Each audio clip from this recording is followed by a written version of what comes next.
15 साल लंबे अंतर्राष्ट्रीय क्रिकेट का आपका करियर है और दिसंबर 2018 में आपने पॉलिटिक्स में एंट्री कर दी। तो आपकी नज़र में बेहतर क्या है, पॉलिटिक्स या क्रिकेट? अच्छा, आपने पहले ही बहुत मुश्किल सवाल पूछ लिया, गुगली डाल दी है।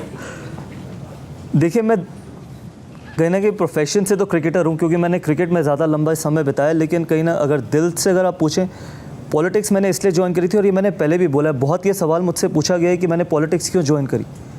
देखिए, मैं ना कोई सोशल मीडिया का सेंसेशन नहीं बनना चाहता था। हमारे देश में अनफॉर्चुनेटली कोई भी चीज़ होती है, कोई भी इवेंट होता है तो लोग सिर्फ कमरे में बैठ के उसके बारे में ट्वीट करते हैं, लेकिन अगर आप में दम है कि ज़मीन पे उतर के जिस तरीके से आप देश को देखना चाहते हैं उस तरीके से आप ज़मीन पे उतर के अगर देश को आगे लेके जाने की आप में हिम्मत है, तो वो एक कारण था कि मैंने पॉलिटिक्स ज्वाइन करी थी। क्योंकि जो मेरा भाव देश के प्रति है वो मैं दिखाना चाहता था लोगों को, और मैं काम करके दिखाना चाहता था, ऐसे नहीं कि इसी कमरे में बैठ के या फिर कोई ट्वीट करके या अपने फॉलोअर्स बढ़ा के।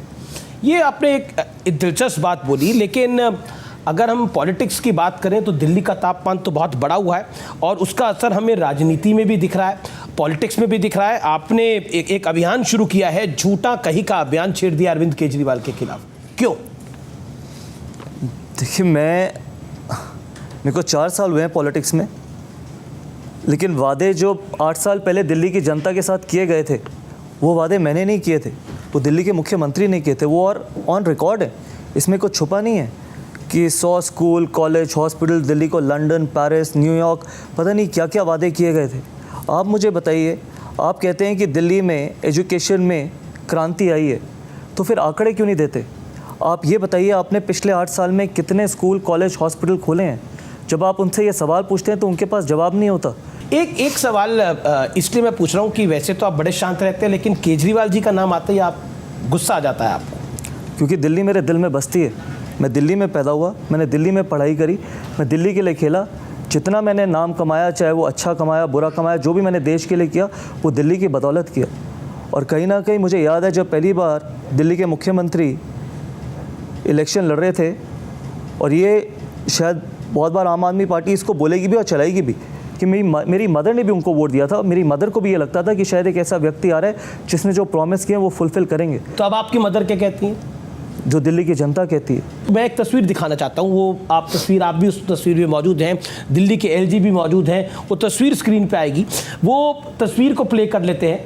ये तस्वीर आ रही है, अब आप देखिए इस तस्वीर में क्या हो रहा है। आप पीछे खड़े हैं, अरविंद केजरीवाल खड़े हैं और एलजी साहब खड़े हैं। एलजी साहब उनको हाथ से पीछे कर रहे हैं और इसी कार्यक्रम में आप भी दिख रहे हैं वाइट शर्ट में। ये जो क्रेडिट वॉर है ना, ये इस देश को आगे लेके कहीं नहीं जाएगी, ना दिल्ली को आगे लेके जाएगी कि मैंने बनाया है, आपने बनाया है, किसने बनाया है। क्रेडिट का मतलब आपने एक चीज़ बना दी ना, तो लोगों को उसकी तारीफ करनी चाहिए। आप अपने मुंह खोल खोल के उसकी तारीफ करेंगे, देखिए जी हमने बनाया है 450 हमने बनाया है 450 करोड़ की यूनिवर्सिटी, आपने 40 करोड़ रुपए दिए और आपने बनाया है। जब कभी ऐसी चीज़ हुई है तो ये अंत बहुत पास है इस चीज़ का।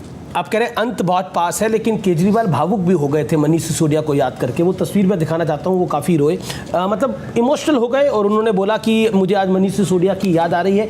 ऐसा आप लोगों ने क्या कर दिया है कि वो भावुक हो गए हैं? वो क्लिप देख लेते हैं, ऑडियो प्ले करिए ज़रा इसका।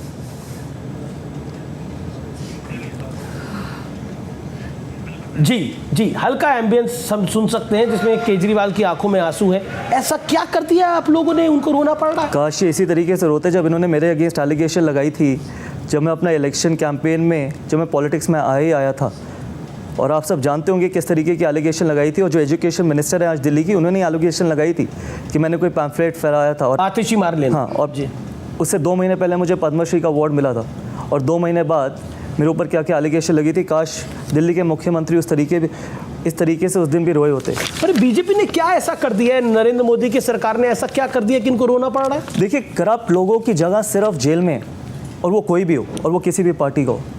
एक्साइज पॉलिसी आप भी जानते हैं, मैं भी जानता हूँ, दिल्ली की जनता भी जानती है और इस देश की जनता भी जानती है। लेकिन अरविंद केजरीवाल तो कहते हैं कट्टर ईमानदार है मनीष सिसोदिया, भगत सिंह है मनीष सिसोदिया। देखो, मैं आपको बताता हूँ एक्साइज पॉलिसी एग्जैक्ट क्या है। यहाँ पर यूथ भी बैठा है। एक्साइज पॉलिसी लेके आने का मतलब सिर्फ ये था कि 2% से 12% कमीशन बढ़ाने का सिर्फ मकसद ये था कि आप पैसे कमा के पंजाब में, गोवा में, बाकी स्टेट्स में इलेक्शन लड़ सको। अगर आप इतने ही साफ़ सुथरे थे, अगर आप इतने ही भगत सिंह जी को अपना आदर्श मानते हो, तो फिर वो एक्साइज पॉलिसी वापस क्यों ली गई? हमने तो सिर्फ एक सवाल पूछा था, कहीं अगर सच होता है तो उस चीज़ को वापस नहीं लिया जाता ना। आपने एक्साइज पॉलिसी वापस ली, आपके 2 मिनिस्टर जेल में बैठे हैं और अगर अभी तक बेल नहीं मिल रही। कोर्ट तो इंडिपेंडेंट है, कोर्ट तो फेयर है, जुडिशरी तो फेयर है, उसके बावजूद आपके जो डिप्टी सीएम थे उनको अभी तक क्यों नहीं मिल रही है bail? Open and shut case है। जब पैसा कमाया है, गलत तरीके से पैसा कमाया है, तो फिर जगह आपकी सिर्फ तिहाड़ जेल में ही है। अरविंद केजरीवाल ने अपने घर में 45 करोड़ रुपए खर्च करे और फिर कहा गया कि ये सब बीजेपी जो है ये मैन्युफैक्चर्ड आरोप लगा रही है। क्या कहना चाहते हैं, सच्चाई आप ही बता दीजिए। देखिए, चाहे वो 45 करोड़ रुपए हो या 4.5 करोड़ रुपए हो, सवाल अजय माकन तो कहते हैं 171 करोड़ लगाए हैं। चाहे 1 करोड़ रुपए लगाए हो जी, सवाल पैसे का नहीं है, सवाल वक्त का है, टाइमिंग का है। जिस वक्त दिल्ली की जनता कोरोना की वजह से, कोविड की वजह से घर घर भटक रही थी, उस वक्त पे अगर आपके दिल में थोड़ी सी भी इंसानियत या फिर इमोशन है दिल्ली के प्रति और इस देश के प्रति, तो आप ये कह सकते थे। आपका एक बेसिक अगर आपके इमोशंस हैं तो आप खुद खड़े होकर कह सकते थे ये जो रेनोवेशन है ये आप 4 साल बाद भी कर सकते हैं। अभी जो पैसा लग रहा है, चाहे वो 1 करोड़ रुपए हो सकता है पीडब्ल्यूडी वगैरह ने जबरदस्ती कर दिया हो। कोई चीज़ ज़बरदस्ती होती है? मेरे घर में कोई ज़बरदस्ती घुस के रेनोवेशन तो करा नहीं सकता। मेरे बंगले में तो आज तक कोई रेनोवेशन नहीं हुई। आप जाके देख सकते हैं मेरे बंगले में कि किस तरीके की रेनोवेशन हुई है। आप खुद अपनी आंखों से आप तो देश विदेश घूमे हैं, कभी 8 लाख का पर्दा देखा है आपने? मतलब मैं जानना चाहता हूँ आपसे। आप इंटरनेशनल क्रिकेट खेले, बहुत अच्छी अच्छी जगह पे भी रुके होंगे, मतलब कभी देखा 8 लाख का पर्दा, खुल जा सिम टाइप का दरवाज़ा? देखिए, ये अपने आप को आम आदमी पार्टी कहते थे, आम आदमी कहते थे अपने आप को। ये याद रखना बहुत ज़रूरी है। ये जब राजनीति में आए थे तो इन्होंने ये भी वादे किए थे कि ना हम घर लेंगे, गाड़ी लेंगे, ना बंगला लेंगे। ये वही लोग हैं। सच्चाई ये है कि दिल्ली उनके लिए सिर्फ एक मिल्किंग काऊ की तरह है। पहले ये तो अब नेतागिरी की बात थी, अब थोड़ी क्रिकेटगिरी की बात कर लेते हैं।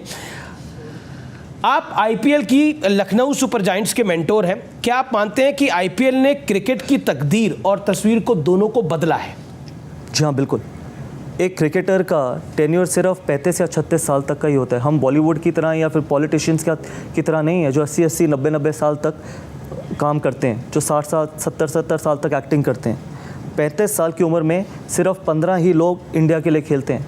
बाकी लाखों बच्चे, हज़ारों बच्चे खेलते हैं क्रिकेट। तो उनके लिए फाइनेंशियल सिक्योरिटी कितनी इंपॉर्टेंट है। उनको भी अपना घर परिवार, माँ बाप को देखना है। आईपीएल ने वो प्लेटफॉर्म, वो फाइनेंशियल सिक्योरिटी उन बच्चों को दी है। थ्योरी होती है कि इंडिया की परफॉर्मेंस इफेक्ट हो जाती है जब 2 महीने आईपीएल खेलते हैं, उसका असर टीम इंडिया की परफॉर्मेंस पे पड़ता है। तो उस क्रिटिकल अप्रोच को आप कैसे देखते हैं? उस क्रिटिकल अप्रोच को शायद ये बहुत लोग नहीं बोलेंगे और मेरे को बोलना चाहिए, क्योंकि मुझे लगता है यही सच्चाई है और ये सच दुनिया के सामने आना चाहिए। जी, हमारा देश टीम ऑब्सेस्ड देश नहीं है, इंडिविजुअल ऑब्सेस्ड देश है। हम इंडिविजुअल्स को अपनी टीम से बड़ा मानते हैं। बाकी देशों में, चाहे इंग्लैंड, ऑस्ट्रेलिया, न्यूजीलैंड में टीम बड़ी है, इंडिविजुअल बड़ा नहीं है। और ये जो सारे स्टेक होल्डर्स हैं ना इंडियन क्रिकेट के, ब्रॉडकास्टर से लेके मीडिया से लेके सबसे लेके, अल्टीमेटली अनफॉर्चुनेटली ये एक पीआर एजेंसी बन के रह गए हैं। ब्रॉडकास्टर्स नहीं हैं। ये सिर्फ 3 लोगों को पूरा दिन दिखाएंगे।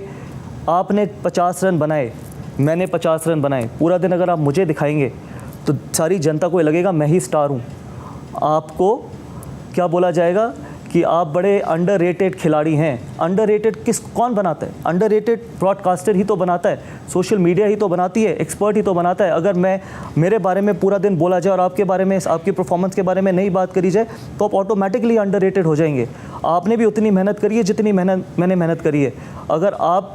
अगर आपकी परफॉर्मेंस को आपको क्रेडिट नहीं दिया जाएगा तो हमेशा आप अंडररेटेड ही रहेंगे और ये सबसे बड़ी सच्चाई है। और तभी हम आगे जाके बहुत लंबे समय से अभी तक आईसीसी टूर्नामेंट इसलिए नहीं जीते क्योंकि हम इंडिविजुअल्स के साथ इतना ज़्यादा ऑब्सेस्ड हैं।